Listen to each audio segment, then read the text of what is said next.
let's get to the news. Bitcoin has finally done it. It's made its way onto the biggest stage in the world. No, I'm not talking about the 70-meter tall, 2,900 square meter Villa Mix stage in Brazil, although that does look pretty damn cool. This is no festival, this is real life. This stage is green, outlined in white, and contains beautifully simple geometric shapes, like circles, rectangles, and squares, which are populated by 22 graceful figures who are in turn cheered on by the entire goddamn world. Yeah, I'm talking about the English Premier League of football. Tune into Sunday's game and watch the Bitcoin logo take the field adorned to the sleeves of the legendary, globally renowned club of Watford. Come on, defense! Who are preparing to take an early season beating at the hands of Europa League finalists Arsenal. Woo! Let's go, Arsenal. The reason behind Bitcoin's sudden appearance on the Watford jerseys is that the club has partnered with Bitcoin betting platform sportsbet.io. The club will be also accepting Bitcoin as a form of payment in its online merchandise store. According to the club's official post, the logo's addition to the uniform is part of a wider campaign to improve awareness around Bitcoin and educate the public on the benefits of using cryptocurrencies. That's pretty wholesome. Unfortunately for Watford, a good attitude still won't save them from defeat. But I will be incredibly happy to see two of my favorite things on the field at the same time come Sunday, especially with the knowledge that that little iconic bee will be center stage in the world's eye. Now, I'll be turning my analytical eye toward the unlikely relationship between Bitcoin and vaping, so we can determine what is the truth and what is bullshit. This is Fact or FUD.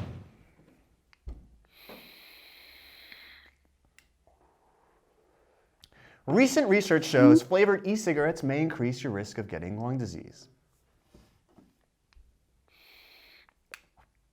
Therefore, the Trump administration, in its all-encompassing magnanimity, has decided to save us from ourselves by banning flavored e-cigarettes. So please, allow me a moment to take the last few breaths of vapor-infused freedom while I let Paragon of Freedom, Ron Swanson, explain why this government action goes against the very fabric of our nation.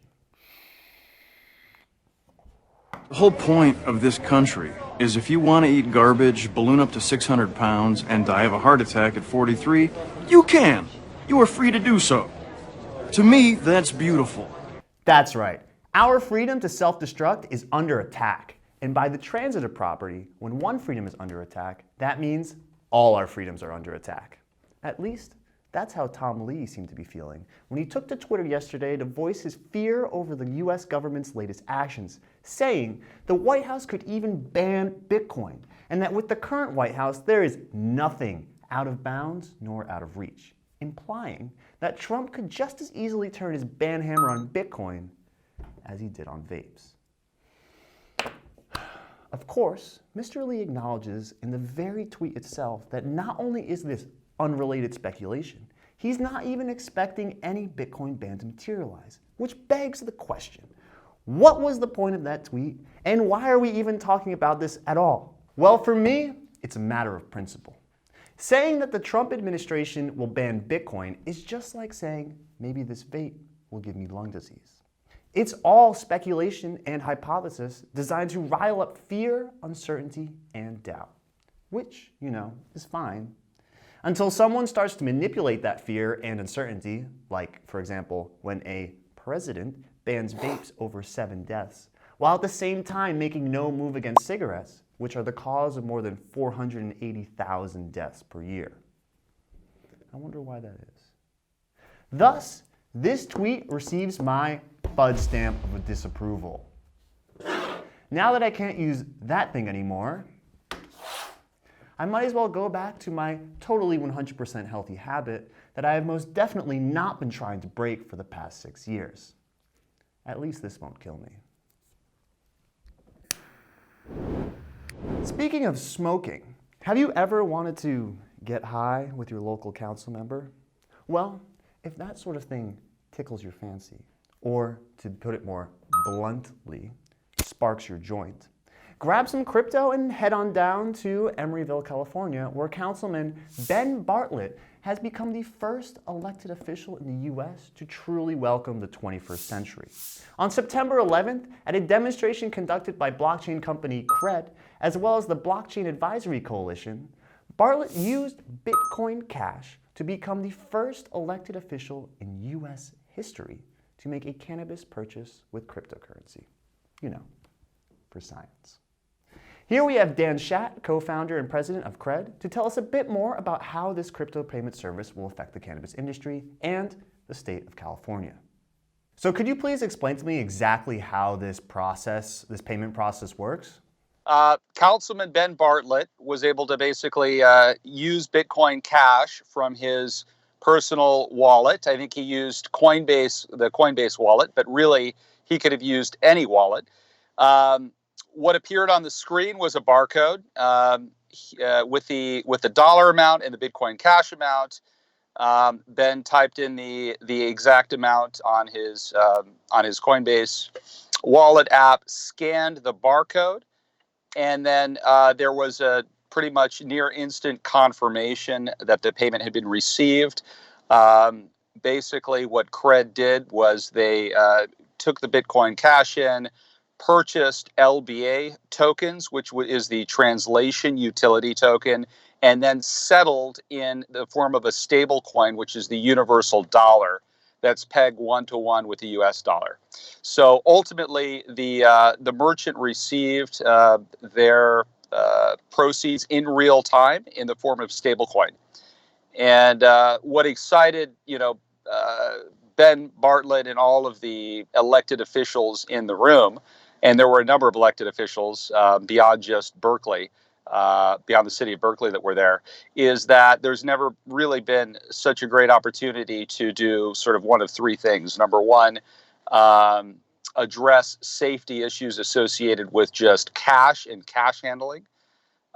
Number two, address cost issues associated with the cost of cash and cash handling, armored car carrier costs, costs related to theft, etc., that are pretty enormous. And number three, have an opportunity to actually collect city taxes in real time. So this got all of the elected officials sort of excited about the opportunity to pass local ordinances that would allow the cities to receive stablecoin. Because today, a lot of people don't even pay their taxes. Only 17% of the sales that are happening right now in California are actually sales that result in people paying their taxes. This makes it much easier. It's much better for the cities.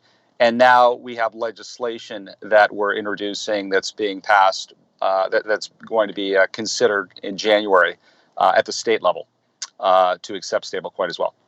Cool, very cool. So now that you've told me about what this means in terms of like the legislature and government, what does this mean for the cannabis industry itself? It's enormous. It's enormous, right? Because today, the general way that you go to one of these dispensaries and actually purchase something is you walk up to a counter, you ask for what you want, and then they point you to an ATM machine right next door. You pull the cash out and you make a payment.